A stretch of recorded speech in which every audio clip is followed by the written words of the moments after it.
we try to make sure we tell you guys whenever we see you how truly and legitimately and literally we would not exist and be here if it weren't for you. So thank y'all very much.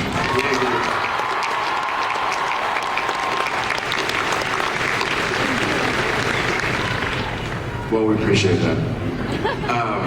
But as far as filming the first episode, the pilot, God, I mean, it was 9.5 years ago. And I think we knew we were onto something. I think we knew we had something. I remember Jensen and I looking at each other and saying, dude, like, we might get picked up to do a season or something. Like, this is cool. Yeah. Except it was really high pitched because we were like 19 years old. And here we are. And it's pretty outrageous. It's a lot of fun, to borrow Jeremy's word. And it's humbling. I had the opportunity yesterday, so I went to see my buddy at Nerd HQ, Zach Levi. And then I walked home and I got to see some people sleeping outside of the door. Did I see any of you guys? And it was so cool. The first thing I said is I was like, get a room, and someone looked at me like, shut up, oh my God!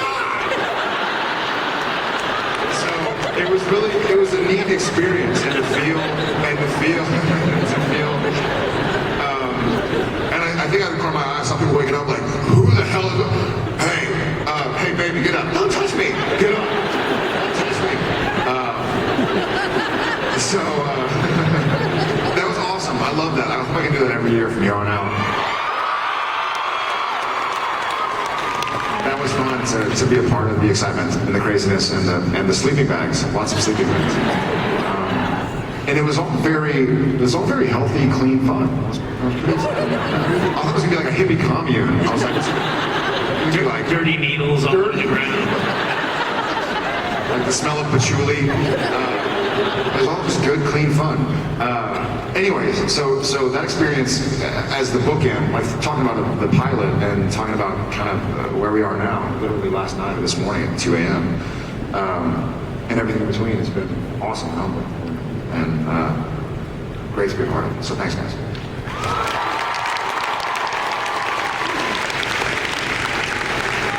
Misha, I was just going to add a little something to that. It's amazing looking at the photos of you guys from season 1 because you were children. I mean, you've grown up big children, which is an amazing thing. Like, this is literally your entire adult life. You say adult as if we're adults. I mean that in the legal sense, obviously. Emotionally, you're very... You guys were Boyhood before Richard Linklater did Boyhood. Yeah? Look at that. Maybe It's really been wonderful. That's been wonderful. Yeah. And at the same time, we are getting to meet another generation of fans now who were, there are 16, 17-year-olds who are now watching the show who were 6 and 7 and too young. By the way, if you have 6 and 7-year-olds, don't have them watch Supernatural. They're too young. No. Have them watch. But someone's getting fired. But that's an amazing thing. It's amazing to be a part of something that is actually spanning generations. So. We went out to eat at this cast last night, and we had our waiter came up, big, handsome dude, seemed to be, after college. He's like, hey, I gotta say, I've been watching you since I was a kid. He said, hey, I just gotta say, my brothers and I, we grew up watching your show. Yeah, and this is a grown man talking to us. I'm 22. I'm like, get away from me, you man-child. Do you have any idea how insulting this conversation is? We grew up cool. They have no tact and no kindness left in them. But to bring it back, I think the pilot, from our perspective, we look back on that, we're like, amazing. It's humbling, the fact that that's, it was this little kind of show with a network that was about to merge with another network, and there was a whole bunch of stuff going on, and we just kind of kept our heads down. We're like, maybe we don't make too much noise, they'll keep us on the air. And we just kept the music up and the car tuned up and kept us going, and here we are, season 10, so thank you.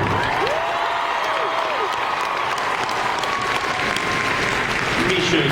Your pal William Shatner is taking the live tweeting Supernatural episodes. Yes. Now, would you like to get him on an episode? On Supernatural? Yeah. Yeah. I think that would be great. I mean, obviously, he'd have to audition with everyone else. Actually, harder than anyone else.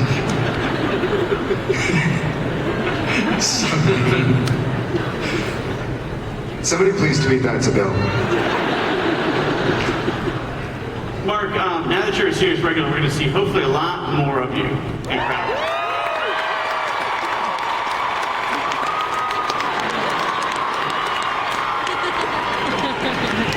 From our perspective, also, y'all can't see under this table, but we're currently looking at a lot more of them. He doesn't use wear pants when being interviewed, so they're on the floor. Take it off! Someone just said take it off. What are we going to learn about Crowley? A little bit, maybe in the first few episodes. First few episodes? Am I in the first few episodes? Yeah. Am I? Yeah. I'm not dead yet? Not yet. Not yet? Oh. What am I going to learn? Yeah, or what are we going to learn about You're going to learn about Crowley? What is there left to learn? You have to understand that Crowley is always right. The world revolves around Crowley. Most of the other worlds revolve around Crowley. It's just the way it is. You'll catch up eventually. The proverbial. And Jensen, it's interesting to watch Dean over the course of 10 years because obviously there's the relationship with Sam, but then there's been the bromance with Castiel. With Crowley. What is it about your character, how you play that character, that makes him so kind of, easily picked up by other people and just kind of making dynamic duos with other Better characters? it's a piece of Dean.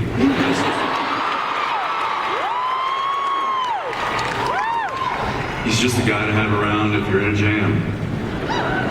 Or if you want to jam.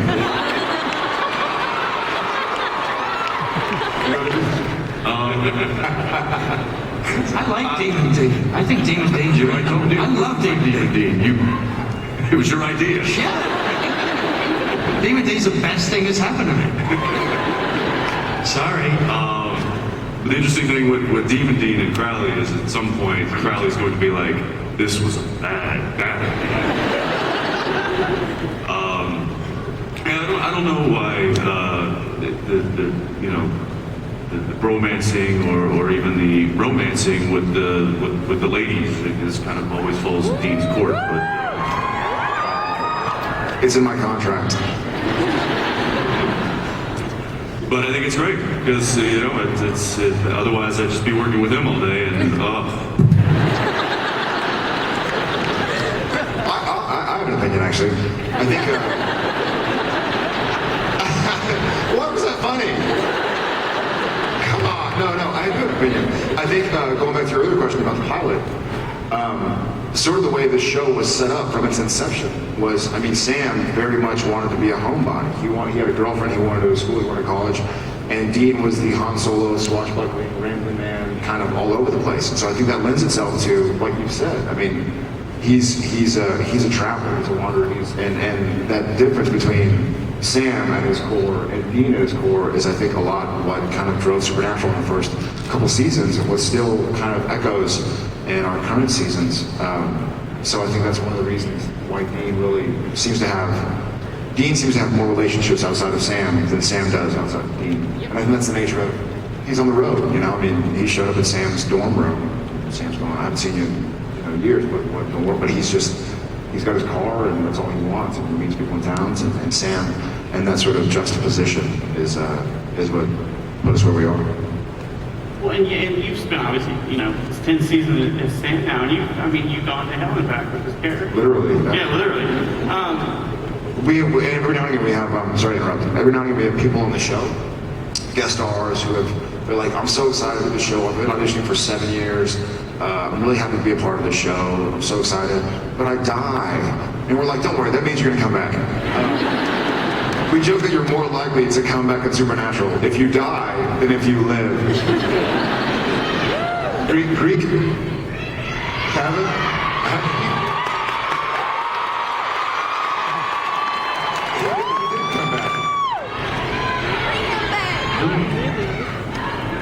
That'd be cool. Oh, sorry, but yes, no, Sam has been to hell and back. Sorry, I lost my train of thought.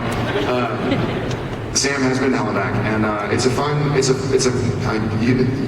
I'm blaming Carver for that word fun. It's been an amazing run to get to explore those sides of Sam and those sides of Supernatural, and have the fans' forgiveness, I guess, and loyalty to let us do that and have fun with us. And touching back on episode 200, I think it's wonderful to have the opportunity to kind of thank you guys on screen. We sort of did it in the real Ghostbusters, but we get to do it more thoroughly now, and that's awesome. Hey, who was the first person in line? Were you actually? Awesome. They were the only ones to raise their hand. I'm guessing it was probably them.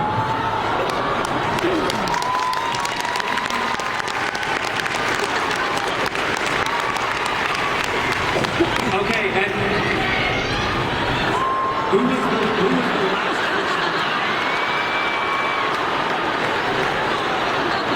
last person in line? Just my only friend.